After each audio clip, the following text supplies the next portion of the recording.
చంపుకోము. మనిషి చేసినట్టు మేము చెయ్యము.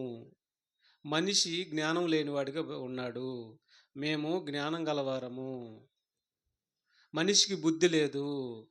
మాకు బుద్ధి నేర్పాడు దేవుడు. మనిషి మందు తాగి చచ్చిపోతున్నాడు. ఉరి పోసుకొని చచ్చిపోతున్నాడు. ఊరికే చచ్చిపోతున్నాడు. చూసారా? శాప అంటుందంట ఆ మాట. శాపని అడిగితే చెప్పిదంట, మాలో ఆత్మహత్య చేసుకునే లక్షణం లేదు. మా అంతటికి మేము చచ్చిపోము.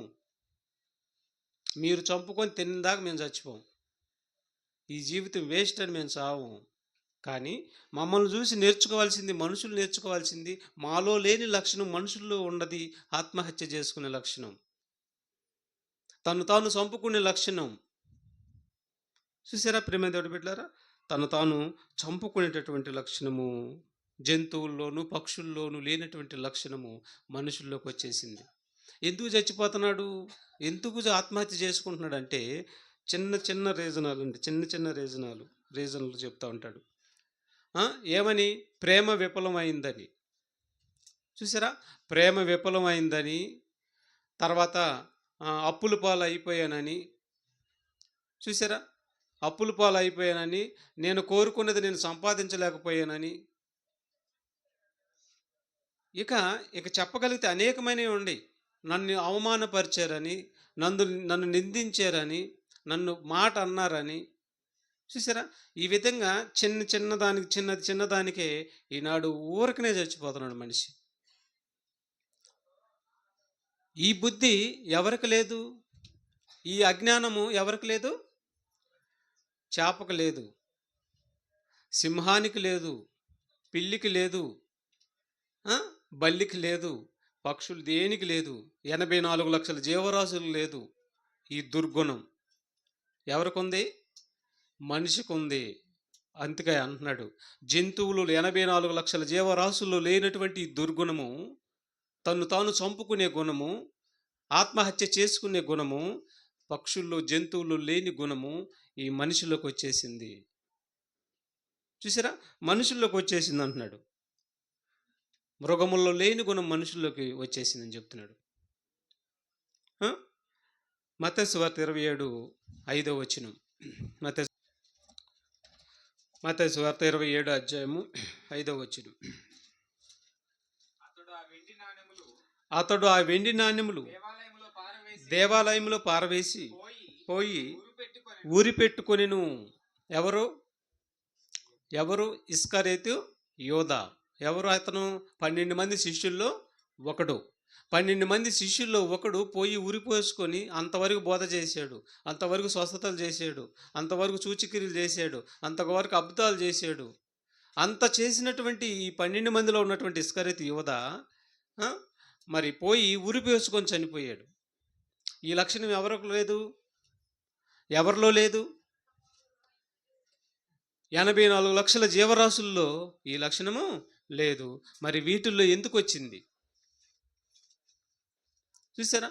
యేసుక్రీస్తుని వెంబడిస్తున్నటువంటి, జ్ఞానాన్ని వెంబడిస్తున్నటువంటి మరి ఇస్కరియోతు యోధాకే ఏమి లేదు? జ్ఞానం లేకుండా పోయింది. చూసారా? ఇస్కరియోతు యోధాకే జ్ఞానం లేకుండా పోయింది, చనిపోయాడు. జీవితం అంతటితో ముగిసింది అనుకున్నాడు. ఇక అప్పటి నుంచి ప్రారంభమైంది అసలు జీవితం. ఏంటి ఆ జీవితం? నిత్య నరకం. బాధ వచ్చిందని, కష్టం వచ్చిందని వెళ్ళిపోయి ఉరిపోసుకున్నాడు. ఇక అప్పటి నుంచి ప్రారంభమైంది నిత్య వేదన, నిత్య బాధ మొదలైంది బాగా ఆయనకి. అప్పుడు బాధను అనుభవిస్తూ ఇప్పటి వరకు కూడా బాధను అనుభవిస్తూనే ఉన్నాడు. యుగాంతం వరకు కూడా బాధను అనుభవిస్తూ ఉంటాడు. యుగాంతం తర్వాత కూడా అనుభవిస్తూ ఉంటాడు. ఎన్ని సంవత్సరాలు? యుగాలు. అంతం లేదు. ఆత్మకు సావు లేదు. శరీరానికి సావు ఉంది, ఆత్మ మాత్రం సావు లేదు. దానికి పడుతుంది శిక్ష. అందుకని దేవుడు ఏమంటున్నాడంటే, మృగములను విచారించు. మృగములలో లేని లక్షణము నీలోకి ఎలా వచ్చింది? ఎందుకు? మృగాలు ఏది కూడా చనిపోవు. ఆకలి లేదని చచ్చిపోదు ఏది కూడా. చచ్చిపోయిద్దా మృగం? ఎక్కడ ఆకలి లేదని చచ్చిపోయింది? కడుపు మార్చుకోనని సరే దేవుడు ఇచ్చినంత వరకు తింటాయి అవి, ఇచ్చినంత వరకు కడుపు మార్చుకుంటాయి అవి. కడుపు మార్చుకుంటే కానీ దొంగతనం చేస్తాయి చెయ్యవు. ఎవరు నన్ను కొట్టి లాక్కుంటాయా? లాక్కోవు. ఏం చెయ్యవు. దేవుడిచ్చినంత వరకు దేవుడిచ్చింది ఏది ఇస్తే అది తింటాయి.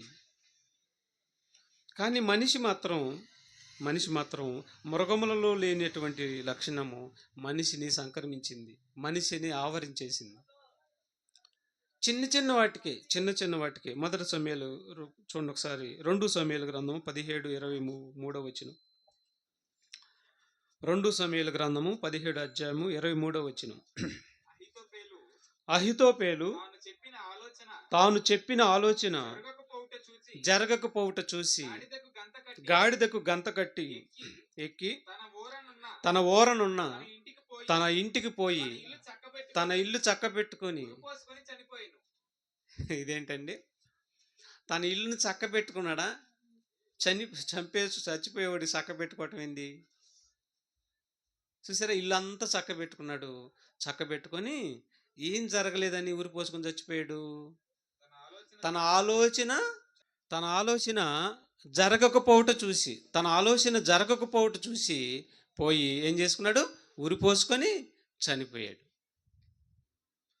ఏమండి, మనిషి చనిపోవడం తేలికే, ఇక అప్పటి నుంచి ప్రారంభమైంది అసలు సిసలైన వేదన. ఇక్కడ చిన్న చిన్న బాధలకే చచ్చిపోతావు, ఆడికి వెళ్ళిన తర్వాత నిత్యము వేదన. చెప్పాను కదా, అప్పటి నుంచి బాధపడుతున్నాడు ఇస్కరియోతు యోధ. ఈ అహితోపేలు అనేవాడు సుమారు 4000 సంవత్సరాల క్రితం నుంచి 3000 సంవత్సరాల క్రితం నుంచి ఇప్పటి వరకు బాధపడుతూనే ఉన్నాడు. ఇక యేసుప్రభు వచ్చిన తర్వాత కూడా ఇక అగ్ని ఆరదు, పురుగు సావదు. ఎందుకంటే జన్మనిచ్చింది దేవుడు, బ్రతుకునిచ్చింది దేవుడు. ఎవరు కూడా తన ప్రాణం తాను తీసుకోవటానికి ప్రపంచంలో ఎవరికి హక్కు లేదు. ఇక్కడ తీసుకుంటావు క్షణభంగురమని, క్షణిక ఆవేశంతో తీసేసుకుంటావు. కానీ దానికి పర్యవస్థానం ఎంత టైం తెలుసా? యుగాలు. ఈ భయం ఉంటే కానీ ప్రపంచంలో ఎవ్వడు కూడా ఎప్పుడైనా సరే ఆత్మహత్య అనే మాట ఎత్తడు. దడ పుట్టిద్ది గుండెల్లో ఈ భయం ఉంటే. యుగాల ఏంటది? అగ్ని ఆరదు, పురుగు సావదు. ఆత్మహత్య అనే పేరు వస్తే దడ పుట్టిద్ది గుండెల్లో. క్షణంలో పోతావు, ఆడబడతావు వెళ్ళి. యుగాలు. అందుకని ప్రకృతులు లేదు, జంతువులు లేదు, పక్షుల్లో లేదు, మరి మనుషుల్లో ఎందుకు వచ్చిందంటే మాస్టర్ ఉన్నాడు, భయంకరమైనటువంటి మాస్టర్. పాడు చేస్తున్నాడు, నాశనం చేస్తున్నాడు, మానవ జాతిని అధోపాతాలను తొక్కేస్తున్నాడు, మానవ జాతి మీద కక్ష కట్టాడు, సైన్యాన్ని దించాడు. ఈనాడు సైన్యం ఉంది తెలుసా? కంటికి కనిపించేది ఈ ప్రకృతి అయితే, కంటికి కనిపించినటువంటి సైన్యము కోట్ల సంఖ్యలో ఉంది పైన. కంటికి కనిపించిన సైన్యం ఉంది. ఈ రక్త మాంసాలు కలిగినటువంటి మీరందరూ ఈ కంటికి కనిపిస్తుంటే, ఈ కంటికి కనిపించినటువంటి సైన్యము కోట్ల సంఖ్యలో తిరుగుతుంది పైన. వాటికి ప్రధానులు ఉన్నారు, వాటికి అధికారులు ఉన్నారు, వాటికి సైన్యం ఉంది, వాటి మీద అధికారి ఉన్నాడు. దేవుడు కాదు సుమి. సాతాను సైన్యానికి అధికారి ఒకడున్నాడు. వాడు అధీనంలోనే అవి మొత్తాన్ని ప్రపంచం మనుషులను అందరినీ తన హస్తగతం చేసుకొని దేవుడి దగ్గరికి రానియకుండా, దేవుడి మాటలను విన్నీయకుండా, దేవుడిని నమ్మనీయకుండా చేసేసి ఇదిగో ఈ విధమైనటువంటి అకాలంలోనే మనిషిని ముగించాలని చూస్తాను, నరకానికి తీసుకొని వెళ్ళాలని చూస్తాను. కాబట్టి మనం ఆలోచించాలి. కేవలము తను అనుకున్నది జరగలేదని పోయి ఉరిపోసుకొని చచ్చిపోయాడు.